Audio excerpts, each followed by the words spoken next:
When you hold me in your arms so tight, you let me know everything's alright. La raison de mettre en place un SNOP, c'était un surstock sur nos matières principales. Et ensuite, la deuxième raison, on a une seconde activité, on fait du cracking, et donc c'était pour l'équilibrage matière entre le produit phare qui est poussé et les coproduits qui sont tirés. Les coproduits, c'est quelque chose qui est très important dans votre entreprise. Vous avez un produit fini principal et vous devez valoriser les co-sortants pour que l'entreprise soit rentable. Oui, tout à fait. Au niveau de la production, c'est tiré par la production de protéines. C'est un marché qui est porteur et qui est en attente de produits. À côté de ça, les 3 coproduits, eux, on doit gérer soit des pénuries, soit des surstocks. Est-ce que vous pouvez nous expliquer comment ça fonctionne, un petit peu l'avant-après de mise en place de processus tels que du SNOP ou de prévision? Donc, dans le fonctionnement, avant le SNOP, on travaillait en silo. Donc, d'un côté, la production, de l'autre côté, les commerciaux. D'où le surstock qui était généré par ce mode de fonctionnement. Donc, on est passé en mode SNOP en créant un service supply en premier et en travaillant de manière collaborative entre la production, la supply, le commercial, la R&D et le controlling. Le processus SNOP, c'est mensuel. La première étape, c'est la réalisation du forecast, la revue de la capacité au niveau production qui se font en parallèle. Ensuite, on arrive sur une partie de scénario en controlling et on termine par le SNOP avec le comité de direction pour prendre les décisions en fonction des scénarios proposés. Vous avez une grosse problématique dans votre entreprise qui a justement amené à la mise en place de ce processus. C'est ce qu'on appelle l'équilibrage matière. Est-ce que vous pouvez nous en parler un petit peu? À quel point c'est important pour votre entreprise? Donc, sur l'activité du poids, où on a un produit phare et 3 coproduits, on a besoin d'un équilibrage matière, surtout sur les 3 coproduits. On est en sous-capacité sur le produit phare.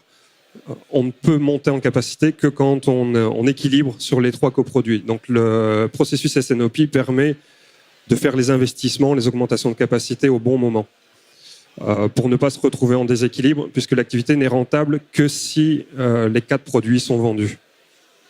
Et vous parliez tout à l'heure d'une autre activité, l'activité chicorée. Quelle est la particularité pour le chicorée par rapport au poids?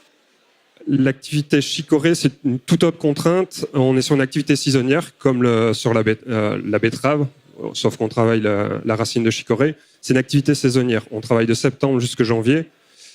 Et la grande particularité, c'est que le lead time entre le moment où on commande chez nos agriculteurs et le moment où on vend chez les clients, il peut se passer 26 mois. Donc on doit avoir une prédiction long terme pour notre approvisionnement de matières premières, pour ne pas être en pénurie ou ne pas être en surstock. En termes de bénéfices, aujourd'hui, vous avez commencé à mettre en place le SNOP vif et même les processus SNOP d'une manière plus large. Quels sont les bénéfices que vous pouvez voir aujourd'hui et les bénéfices que vous envisagez pour demain? Les bénéfices d'un point de vue de l'outil, c'est la simplicité, puisqu'on travaille avec l'ERP et l'Excel aujourd'hui. L'Excel est arrivé à ses limites. Ça devient trop compliqué de gérer plusieurs scénarios avec plusieurs contraintes dans Excel. L'outil VIF permet de le faire.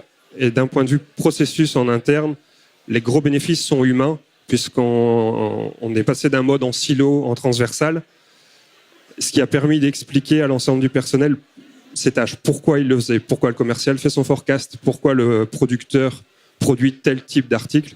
On a vraiment éliminé cette partie silo pour arriver à du collaboratif.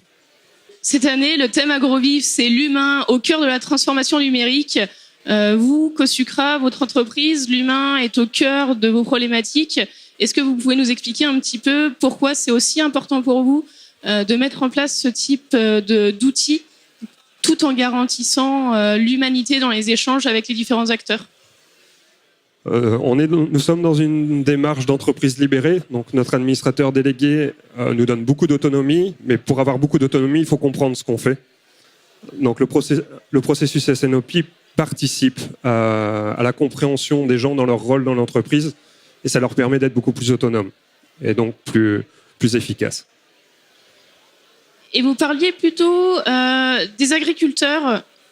Comment est-ce que vous arrivez à mettre ces partenaires au cœur de cette démarche un petit peu humaine et de cette démarche de transformation dans l'entreprise ?